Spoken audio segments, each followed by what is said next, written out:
At this point in training, I really don't know what bothers me the most. My constant hunger, my tired legs, or the fact that I have to run 18 miles this Sunday. I have no idea how I'm gonna do that.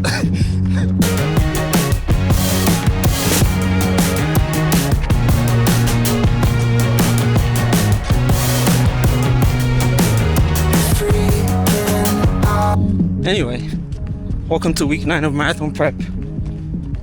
This is officially gonna be the end of the first half of marathon prep. As you know, I have an 18-week plan. This is week 9, so first half is done.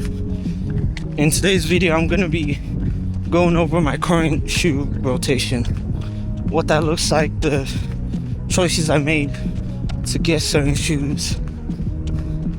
But for now, I gotta finish this run. See you at home. For me specifically with running, it's like I'm really passionate about it. I show up and I just tell the story, and it's a docuseries, and it just unfolds. In this video, I'm gonna be talking about everyone's favorite topic when it comes to running: shoes. Now, I'd like to preface this by saying, if you clicked on this video seeking professional advice on shoes, this is not the right video for you. I've only ran a half marathon and a 5K. I'm currently training to run my first marathon. Other channels that I would recommend are Ben Felton, or Ben is Running. He's a elite marathon runner from the UK. Or I would suggest Kofuzi. I watch his videos a lot. I would strongly advise going to a running store so that you can get a gait analysis. You can analyze the structure of your foot, how your foot lands when you're running, and you can get the best type of shoe picked out for you. I personally go to Roadrunner Sports here in San Diego. Starting off with the first shoes I ever got, the Nike Invincible ZoomX. I got these shoes back in like 2022. And I just wanted a running specific shoe because I was just trying to run more. I wasn't really that invested into long distance running. I just needed a shoe. I saw Nike. I was like, okay, these shoes look cool. I guess I'm just gonna get them. I have learned since then that there's a lot more decision making that goes into picking out shoes. You don't just pick out a shoe because it looks nice and it has Nike on it. You actually have to make some pretty critical decisions to prevent you from getting injured. Shoes are considered a neutral daily trainer. I definitely use these a lot when I just started getting into running. They were my only pair of shoes for a couple years, which was a terrible idea because I've since learned that you generally want about 2 to 3 shoes in your rotation, especially if you're training for a certain race. Now, at the time, I wasn't training for anything, so I didn't really need to have a bunch of shoes just laying around. I just needed one. They don't have carbon plates.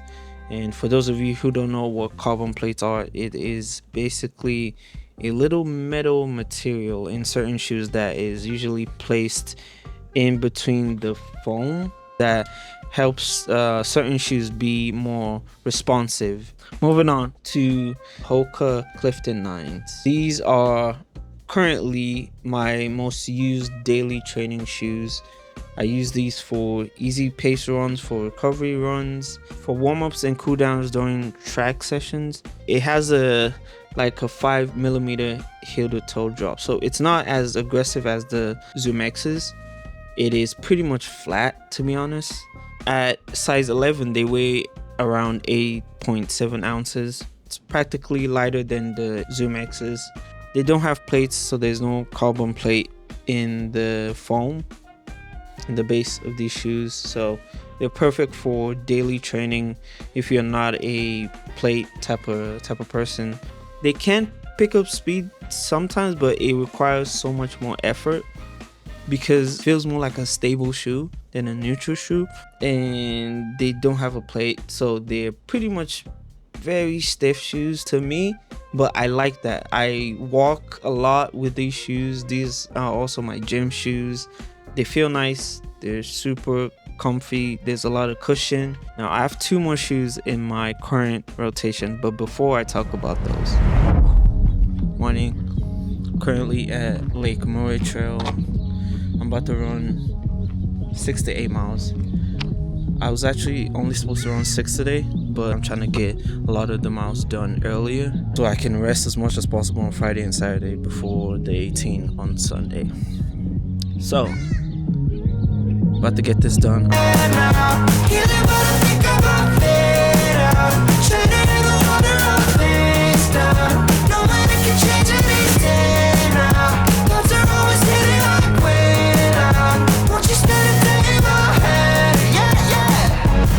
Miles done. That did not feel easy. That did not feel like a zone 2 run at all. But surprisingly, my heart rate was at 152 average, which is odd because I did not feel like I was at a 152. The whole time I felt like I was like at 165, 170s. Low key, the humidity was crazy. I said I was gonna make sure to let you guys know what I'm taking when I go for my runs. So I had a bottle of this. I got the peach and mango flavored coconut water. But yeah, 8 miles done. Gotta go to the gym now. And I'll talk to you guys about the rest of my shoes in another clip after this. The third shoe in my current shoe rotation, it's the New Balance Fuel Cell SuperComp Trainers. These are the V3s. I got these at a time when I was looking for better shoes for my longer runs, and I needed a max cushion shoe that was max cushion but still felt a little lightweight, which is kind of a weird balance. This is a size 11. It is considered a neutral shoe with 6 to 7 millimeters of heel to toe drop. It weighs around 9.2 ounces, and yes, it has a carbon plate. As you can see, there's a little indentation in the sole. On the inside, that energy arc is the carbon plate. Now, it is not a full carbon plate. It is considered a forked or a partial carbon plate, and it's just slightly in the midsole, which I really like a lot because I've tried a lot of other max cushion shoes. I actually tried the HOKA Bondi 9s first, and for me they just felt way too heavy. They were not responsive, and my legs were just super tired after just one 8-mile long run in the Bondi 9s from HOKA. So I tried these. They felt super lightweight. They felt responsive, partially because of the carbon plate, but again, it's not a full carbon plate. So if you're worried about having a lot of issues with running because you don't like carbon plates, these don't have a full carbon plate. It's just like a little piece in the midsole over there. Low-key my favorite shoes because they're so comfortable. I can do easy runs in these. I can do recovery runs. I can do long runs, and I feel totally fine after. If you're looking for a max cushion shoe that is comfortable but also super responsive, I would bet my last dime on these. I love these shoes so much. Moving on to my favorite of the bunch. I love these shoes so much. Drum roll, please. It is the Cloudboom Strikes. There's just so much I could say about these shoes. The first time I saw them, I saw Philly Bowden, one of my biggest inspirations in the long distance running world. I saw her use these and I just loved the way they looked. I love the design that a lot of On shoes have. Let's talk specs real quick. They weigh 7.7 ounces. Super lightweight. They have a 4 millimeter heel to toe drop. So the least heel to toe drop of any of the shoes that I have. They are neutral shoes. They are carbon plated.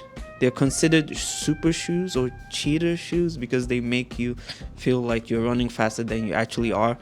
It is a fully carbon plated shoe with a Helion HF foam, which provides a very bouncy high energy return. Now you have to put in the energy into it for it to propel you forward to run faster. So yeah, They are my biggest investment. They retail at a price of $280. So yeah, they're so expensive. But I ran my half marathon 144 in these. I ran my 5K 2051 in these. Other brands like Nike have the Vaporfly and Alphafly. Asics has the Metaspeed, Sky Paris, and Sky Edge, which I believe they released a couple months ago. New Balance has the SuperComp Elites. Adidas has the Adios Pro 3s or Pro 4s. So yeah, those are other options that are provided by other brands other than On. But Ons are just my favorite. I know there's been a lot of buzz about the Adidas Adi Zero Evo SLs. I want to try those shoes. They look super cool. I've seen a lot of people do a lot of track workouts in those, and I actually hear a lot of people say it is the best shoe out right now. So I'm not gonna believe the hype yet. I want to give the shoe a shot and see what they feel like, because I need new shoes for my track and speed workouts. I'm not trying to exhaust all the benefits from my Cloudboom Strikes yet, because I want to use those shoes to run the marathon. But yeah, that's all on the shoes I have. I have 4 shoes. My favorites are the On Cloudboom Strikes in terms of speed. My favorite in terms of overall comfort of the shoe are the New Balance SuperComp Trainers. My favorite in terms of just everyday running, my easy runs, my recovery runs, my just walking, my gym shoe, are the HOKA Clifton 9s. Once again, I am not a professional runner. I take advice from other professional runners, and I make sure to go to a running store to get my foot analysis done before I get any shoes. So please do that as well. But if you got any value from this video, let me know in the comments. Thank you for watching. I would appreciate it if you guys kept supporting. I hope you're taking care of yourself physically, mentally, emotionally, spiritually. I hope you're just looking out for yourself. And yeah, happy running. I'll talk to you guys soon. Peace.